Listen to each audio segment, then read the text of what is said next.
ಕುಸುಮಾರನ್ನ ಶಾಸಕಿಯಾಗಿ ಮಾಡೋದಕ್ಕೆ ಅಂತ ನನಗ್ ತೊಂದರೆ ಕೊಡ್ತಾ ಇದ್ದಾರೆ. ಸಿಎಂ ಡಿಕೆ ಶಿವಕುಮಾರ್ ವಿರುದ್ಧ ಮುನಿರತ್ನ ಆಕ್ರೋಶ ವ್ಯಕ್ತಪಡಿಸಿರೋದು.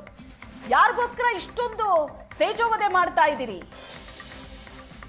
ರಾಮಾಯಣ ಮಹಾಭಾರತ ನಡೆದಿದ್ದು ಒಂದು ಹೆಣ್ಣಿನಿಂದ, RR ನಗರದಲ್ಲಿ ಕುರುಕ್ಷೇತ್ರ ನಡೆಯೋದು ಒಂದು ಹೆಣ್ಣಿನಿಂದ.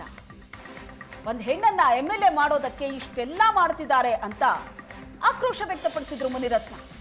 ಪರಾಜಿತ ಅಭ್ಯರ್ಥಿಯನ್ನ ಕರ್ಕೊಂಡು ಪ್ರಚಾರ ಮಾಡ್ತಿದ್ದಾರೆ.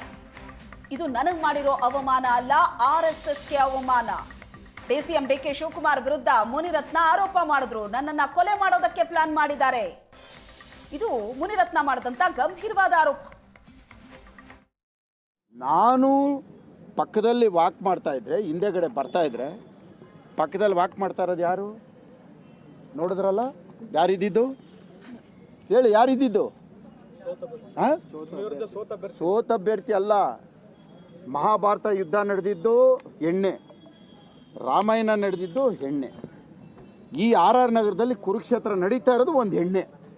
ಆ ಮಹಾನುಭಾವ DK ರವಿ ಬದುಕಿದ್ರೆ ನನಗೆ ಈ ಜೈಲಿಗೆ ಹೋಗ್ತಾ ಇರಲಿಲ್ಲ, ಇವತ್ತು ನನಗೆ ಈ ವನವಾಸನೂ ಇರ್ತಾ ಇರಲಿಲ್ಲ, ಇಷ್ಟೊಂದು ನೋವು ಅನುಭವಿಸ್ತಾ ಇರಲಿಲ್ಲ. ಆ DK ರವಿ ಸತ್ತು ಇವತ್ತು ಇಲ್ಲಿ ಬಂದು ನನಗಿಲ್ಲಾಗಿರೋದಿದು. ಒಂದು ಹೆಣ್ಣು ಏನೇನು ಕೆಡುಕು ಮಾಡ್ಬೋದೋ ಎಲ್ಲ ಮಾಡ್ತಾ ಇರೋದು. ಇಷ್ಟಕ್ಕೂ ಇಲ್ಲಿ ನಡೀತಾ ಇರೋದು ಒಂದು ಹೆಣ್ಣನ್ನ MLA ಮಾಡಬೇಕು, ಆ MLA ಮಾಡಿ ಮಿನಿಸ್ಟ್ರ್ ಮಾಡಬೇಕು ಅನ್ನೋ ಒಂದು ಕಾರಣಕ್ಕೆ